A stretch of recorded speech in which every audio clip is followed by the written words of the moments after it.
Hai teman-teman Sulungside, semangat pagi untuk kita semua. Kembali lagi bersama aku di sulungside.id, channel kesayangan kita semua, channel untuk berbagi cerita. Pada video kali ini aku akan membahas soal tren yang menjadi korban. Nah, teman-teman semua pasti pernah merasa menjadi seorang korban. Entah itu korban pemerasan, korban perasaan, bahkan korban dari perilaku orang-orang yang tidak bertanggung jawab yang memang bukan ditujukan untuk teman-teman, tapi entah kenapa teman-teman gitu yang ngerasainnya. Nah, di dalam tren menjadi korban ini banyak banget terjadinya salah kaprah atau salah persepsi tentang tanggung jawab atau rasa yang membuat orang-orang melemparkan tanggung jawabnya untuk menyelesaikan masalah itu kepada orang lain. Kemampuan untuk melepaskan tanggung jawab dengan cara menyalahkan orang lain ini memberikan kenikmatan yang cuma sementara untuk orang-orang yang tidak bertanggung jawab, karena juga memberikan sensasi kenikmatan yang menjadi orang-orang yang sudah melemparkan rasa bersalahnya itu pada orang lain merasa bahagia itu hanya sesaat gitu. Nah, sayangnya salah satu efek samping dari internet dan medsos itu semakin mudah untuk membandingkan masa-masa sebelum melemparkan tanggung jawab atau bahkan pelanggaran-pelanggaran kecil kepada orang lain.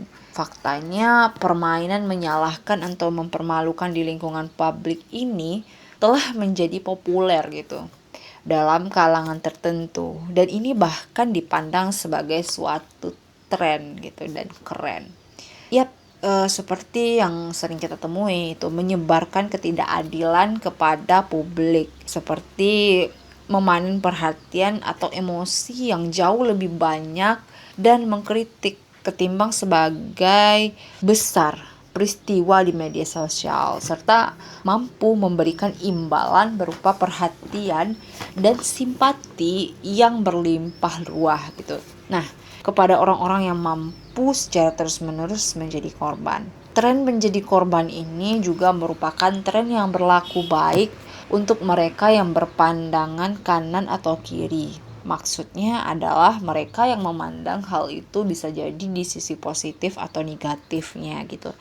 Lalu merebak di antara yang kaya dan miskin. Faktanya, ini mungkin pertama kalinya dalam sejarah bahwa setiap kelompok demografik merasa menjadi korban ketidakadilan secara terus-menerus, dan mereka semua dengan sengaja menunggangi kegemaran moral yang menyertainya. Teman-teman, sekarang ini siapapun yang merasa diserang tentang apapun, entah bahwa faktanya buku tentang rasisme diberikan di bangku kuliah, atau bahwa pohon Natal dilarang dipajang di mall setempat, atau fakta bahwa pajak dinaikkan 0,5% untuk dana investasi, merasa seakan-akan itu mereka sedang ditekan dengan cara sedemikian rupa. Dan karena itu berhak meluapkan amarah mereka mendapatkan sejumlah perhatian tertentu melalui medsos ini. Iklan media sosial pun saat ini secara bersamaan mendorong sekaligus melenggangkan reaksi semacam ini, karena itu menguntungkan untuk bisnis mereka.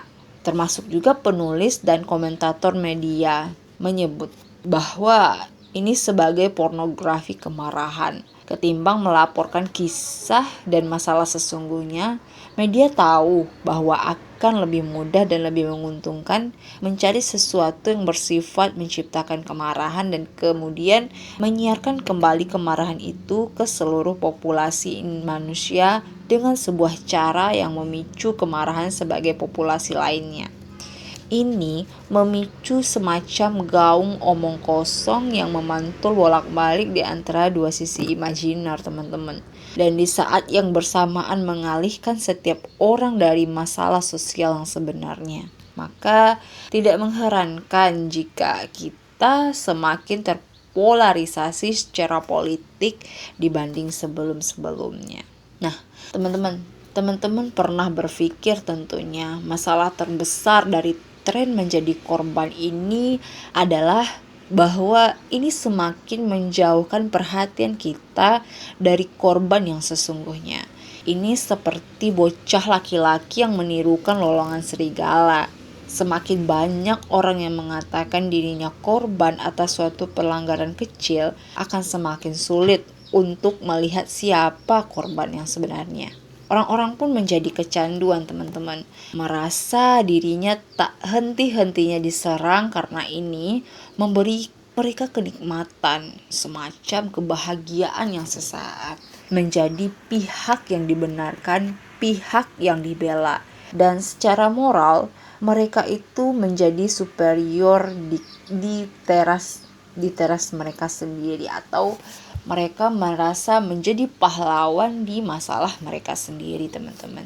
Nah, seperti yang digambarkan seorang karikaturis politik Tim Kaider di New York Times update, yang mengatakan bahwa luapan kemarahan seperti banyak hal lainnya terasa enak, tapi setelah beberapa lama itu akan menelan kita dalam-dalam. Dan ini bahkan lebih berbahaya daripada kejahatan itu sendiri, karena kita bahkan secara tidak sadar mengakui kalau itu sebenarnya sebuah kenikmatan. Namun teman-teman, bagian dari hidup dalam sebuah masyarakat yang demokratis saat ini dan bebas adalah kita semua harus berhadapan dengan berbagai pandangan dan orang yang sebenarnya dengan kita. Itulah harga yang kita bayar. Teman-teman bahkan dapat berkata kalau memang itulah seluruh inti dari sistem demokrasi. Dan kelihatannya semakin banyak orang yang melupakan hal tersebut.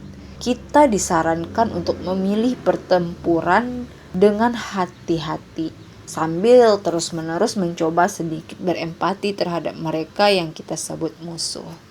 Sebaiknya kita mendahulukan nilai-nilai kejujuran, teman-teman, memelihara keterbukaan, dan menerima keraguan yang muncul atas nilai-nilai seperti merasa paling benar, merasa enak, dan membalas dendam. Nilai-nilai demokrasi di atas akan sulit dipertahankan di tengah-tengah selalu bisingnya dunia yang terhubung satu sama lain.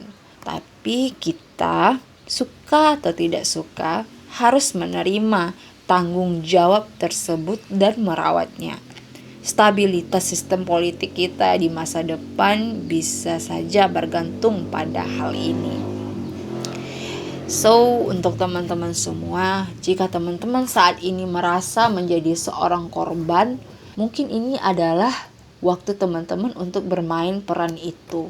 Jika teman-teman merasa sekarang menjadi seorang pelaku, maka teman-teman harus segera sadar, karena suatu saat nanti teman-teman akan juga merasakan posisi menjadi seorang korban. Sakitnya, sedihnya, kecewanya, dan segala hal yang berhubungan dengan kesengsaraan.